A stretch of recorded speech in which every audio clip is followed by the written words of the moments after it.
In our last lesson, we covered our own security, and I really hope that you watched the security deep dive on my YouTube channel and followed at least some of those guidelines to protect yourself. If you haven't done all of it yet, that's totally understandable. I know it takes a while to get it all set up and figured out. You know, security is an ongoing process, and I'm still working on my own security and finding weak points and patching them, and I encourage you and I hope you do the same. But even with airtight security, we're still faced with many risks that we can't control, so that's what our focus will be now. While the major DeFi protocols have proven to be relatively safe to use, it's important to consider the risks involved, especially if you want to try out newer, more risky protocols, or you want to go full degen and ape into something. Now, I decided to break the DeFi risk lesson into two parts because it ended up being really long and dense. So in this lesson, we'll cover financial risks, which are pretty straightforward. So we'll look at them from a risk to reward ratio. Then we'll move on to the technical risks, which include smart contract risk and governance risk. Then in part 2, we'll look at Oracle dependency risks and flash loan risks. Let's get started. When we compare the yields in DeFi to the legacy system, there's really no competition between them. Let's compare the annual returns in US treasuries and savings accounts to yields in DeFi. These numbers are specific to the US, but you can feel free to see what they are in your country as well and make your own comparisons. When we're looking at these yields, let's keep in mind the Federal Reserve is targeting an average inflation level of 2% here. So unless we make more than that, we're actually losing purchasing power. And realistically, we need to be making much higher yields than 2%. The treasury with the best rates are the 30-year treasury bonds, and at the end of September, they barely crept past 2%. And they pay interest every 6 months. Treasury notes with the 10-year terms pay interest twice a year, but these just barely made it past 1.5% interest yearly. And things go downhill from there.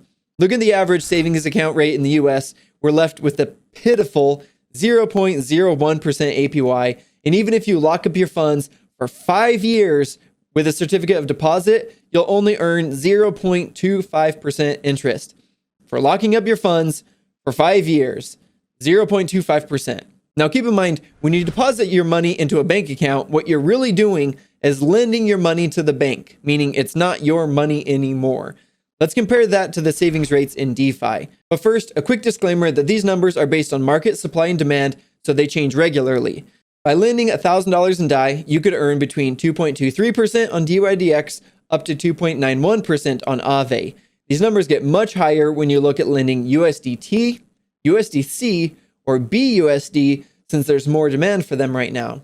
So if there's more people that want to borrow than those who are willing to lend, these numbers go up. And if there are many lenders and few borrowers, the yields go down.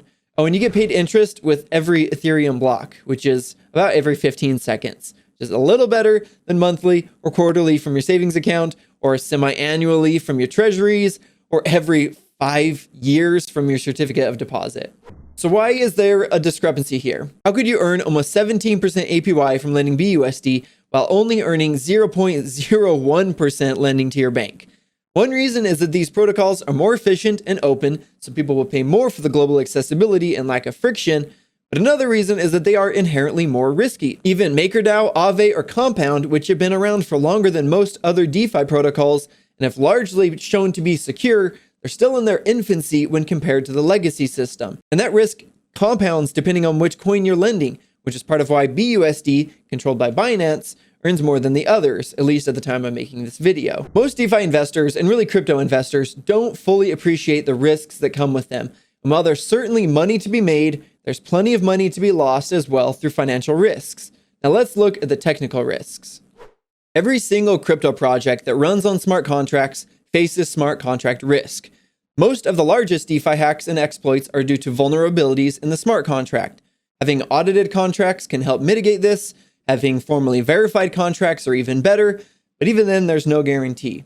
According to the blockchain forensics team CipherTrace, in 2020, $129 million were stolen through DeFi, and this was only through hacks. This doesn't cover exit scams or rug pulls, which are more difficult to quantify, but possibly even more common. But even without people intentionally stealing money, bugs in the contract can cause their own issues. Most major DeFi protocols are open source, so it's easy for a novice developer to copy code from one or multiple protocols, patch it together without going through the difficult and time-consuming process of making sure the code doesn't have any errors and is built to adapt to any situation that may arise, and then getting a third-party audit on top of that. The rise and fall of YAM protocol is a perfect example of this. Generally speaking, once a smart contract goes live on the blockchain, it cannot be changed.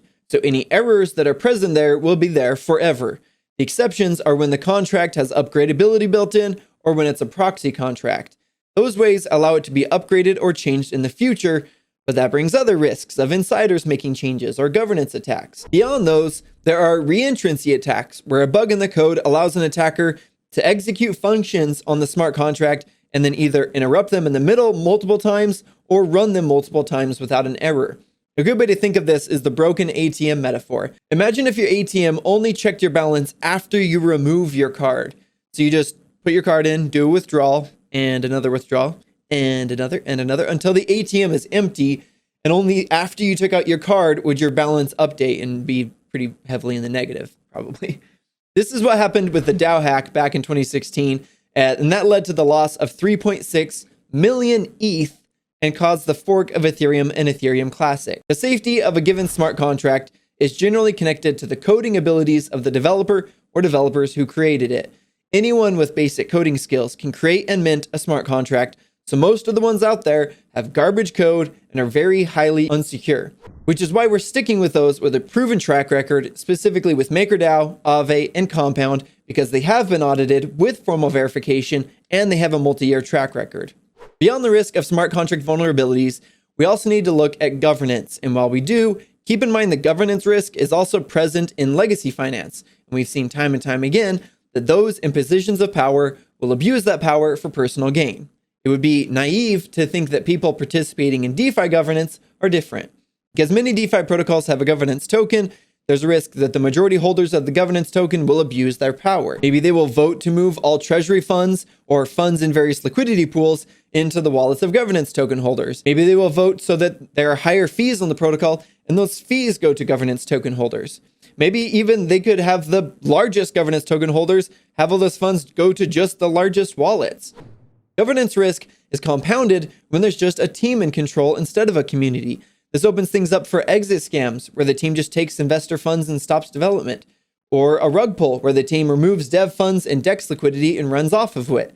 Or just poor key management and the owners themselves are hacked or lose access to the funds. These things happen regularly, so keep that in mind before jumping into any new protocols, especially if it's an anonymous or pseudonymous team.